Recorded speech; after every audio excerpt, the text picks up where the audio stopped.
puedes tener paz en la tormenta, fe y esperanza, cuando no puedas seguir, aun con tu mundo hecho pedazos, el Señor guiará tus pasos en paz en medio de la tormenta.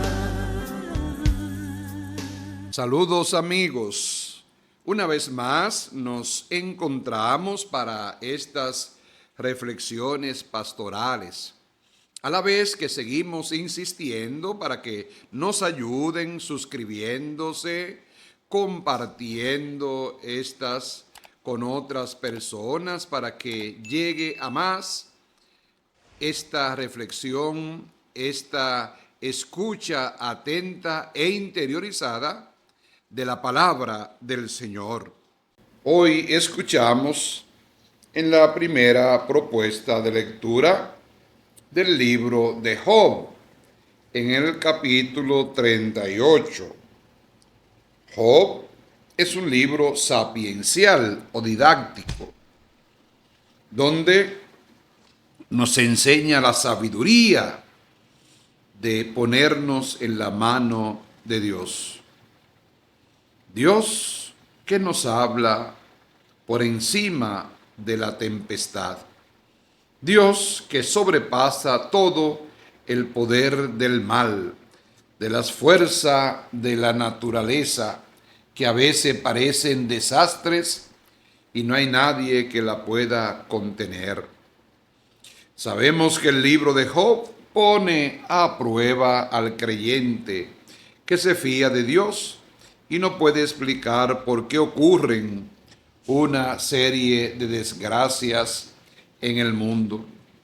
Job es este tipo de persona que el autor del libro ha escogido para que se asombre, porque a pesar de que no podemos explicar muchas cosas de las que pasan en el mundo, sin embargo, nuestro Dios pone sus propios límites a la naturaleza de las cosas y a la misma naturaleza humana. Eso implica que debemos asombrarnos de dónde estamos y de cómo somos. Nuestra vida, en definitiva, está en las manos de Dios, aunque en algunos casos quieran pedirle explicaciones de por qué ha debido ocurrir así. ¿Pero acaso alguien te ha dado la vida a sí mismo? Job no encontrará otra respuesta que aceptar el poder que Dios tiene frente a todo lo que existe. Y ello no es para abrumarnos, sino para saber que por encima de toda desgracia, nuestro Dios nos espera con las manos abiertas.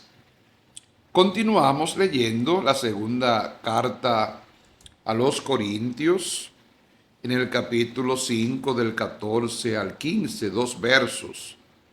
La muerte por amor. Este capítulo 5 de la carta a los Corintios es uno de los más bellos y persuasivos, porque en él Pablo nos habla del amor de Cristo que ha sido derramado sobre nosotros. Efectivamente, estos versos son una reflexión cristológica centrada en la teología crucis. Pablo habla en el 14 del amor de Cristo que llega hasta la muerte en cruz por todo. Se usa la fórmula tradicional del uno por todos, que es una metáfora de calado sustitutorio, vicario, que tanto ha influido en la teología de la redención. Quizá lo más sorprendente es la afirmación de que como uno murió, todos murieron, cuando lo que podíamos esperar es algo así como, por eso todos viven. En esto último, lo que se ha de entender, sin duda, tal como expone el versículo 15, el sentido es que la muerte de Jesús por nosotros nos hace morir al pecado, a la enemistad y a la sinrazón de la vida. Para ello debemos recurrir a la teología de la muerte y resurrección que encontramos en Romanos 1 y 6 y siguiente. La cristología soteriológica que nos propone Pablo, apoyado en fórmula de fe tradicional, es una cristología de solidaridad con la humanidad. El apóstol presenta la muerte de Cristo desde la eficacia del amor como comunión en su vida y en su resurrección. Con ello se quiere significar que lo negativo que pueda tener la muerte para nosotros ya ha sido asumido por Cristo y que desde entonces no debemos tener miedo a la muerte, porque para nosotros queda la victoria de su resurrección. Hablar de la muerte siempre ha sido un reto humano y teológico. En esta carta, Pablo se atiene a las consecuencias de lo que es inevitable. Cristo nos ha asegurado un triunfo por su amor. Por ello debemos ser hombres nuevos, que aunque pasemos por la muerte, nunca seremos destruidos o aniquilados. Y eso da pie al texto del Evangelio de hoy de Marcos capítulo 4, 35-41. La fuerza del reino que nos libera. Marcos narra el episodio de la travesía del lago de Galilea después que Jesús ha hablado a la gente en parábolas acerca del reino de Dios. Es como si Jesús quisiera poner a prueba la fe de sus discípulos, a ellos que le explicaba el sentido profundo de sus parábolas. El lago, el bello lago de Galilea, en torno al cual se anuncia el Evangelio, se convierte aquí en el misterioso y tremendo símbolo de una tormenta, que como en el caso del profeta Jonás 1, de donde se toman algunos rasgos del episodio, viene a aquilatar cosas importantes. Otras barcas le seguían, pero parece como si solamente quisiera centrarse todo en la barca donde estaba Jesús y los discípulos que habían elegido. El mar de Galilea a veces es como una caldera hirviendo por el viento. En la barca se muestran dos actitudes, la de Jesús que duerme tranquilo y la de los discípulos que se están aterrados. ¿Por qué estos? Porque Jesús sabe que su causa por el reino de Dios debe levantar tormentas como esta del viento que va a hacer temblar a los discípulos. Jesús está tranquilo porque confía en su causa, la causa de Dios.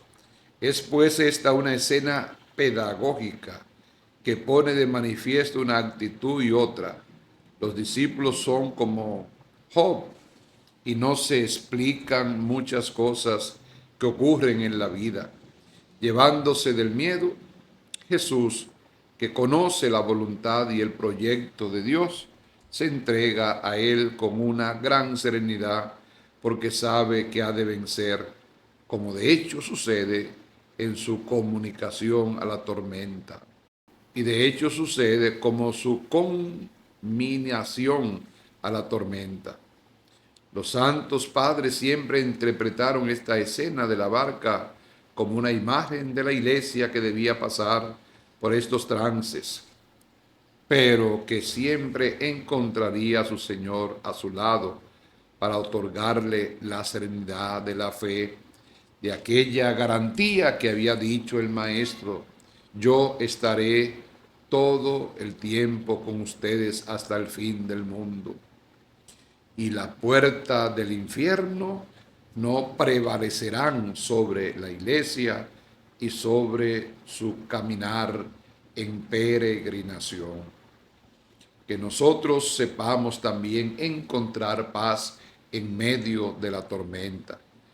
Que aprendamos a no perder la calma, porque tenemos que luchar y tenemos que confiar en el Señor, que está siempre a nuestro lado.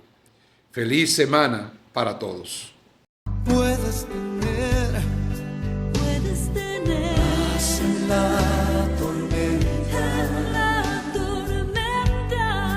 fe y esperanza, cuando no puedas seguir,